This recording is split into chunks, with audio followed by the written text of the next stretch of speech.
వస్తువులు కాదు, ముఖ్యం మనుషులు. ఒక చిన్న పట్టణంలో రఘు అనే యువకుడు ఉండేవాడు. అతనికి డబ్బు, వస్తువుల మీద చాలా ప్రేమ.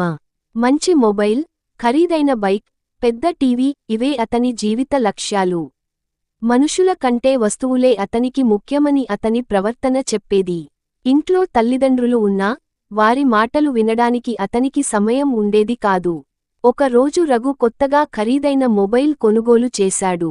దానితో సెల్ఫీలు, వీడియోలు తీసుకుంటూ అందరికీ చూపించేవాడు.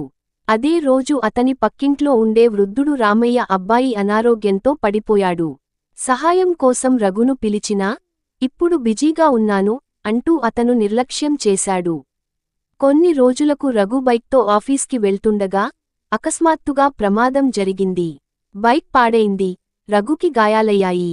ఆ సమయంలో అతని ఖరీదైన వస్తువులేవీ అతనికి ఉపయోగపడలేదు. రోడ్డుపై ఉన్నవాళ్లు మొదట చూసి వెళ్ళిపోయారు. చివరికి అదే రామయ్య అబ్బాయి వచ్చి, తన శక్తిమేరకు రఘును ఆసుపత్రికి తీసుకెళ్లాడు. ఆసుపత్రిలో రఘు చాలా ఆలోచించాడు. నా దగ్గర ఎన్నో వస్తువులు ఉన్నాయి, కాని నాకు అవసరమైన సమయంలో సహాయం చేసినవాడు ఒక మనిషే అని అతనికి అర్థమైంది. రామయ్య అబ్బాయి రోజూ వచ్చి రఘును పరామర్శించేవాడు. అతని తల్లిదండ్రులు కళ్లలో కన్నీళ్లతో కొడుకును చూసుకున్నారు. ఆ రోజు నుంచి రఘులో మార్పు వచ్చింది.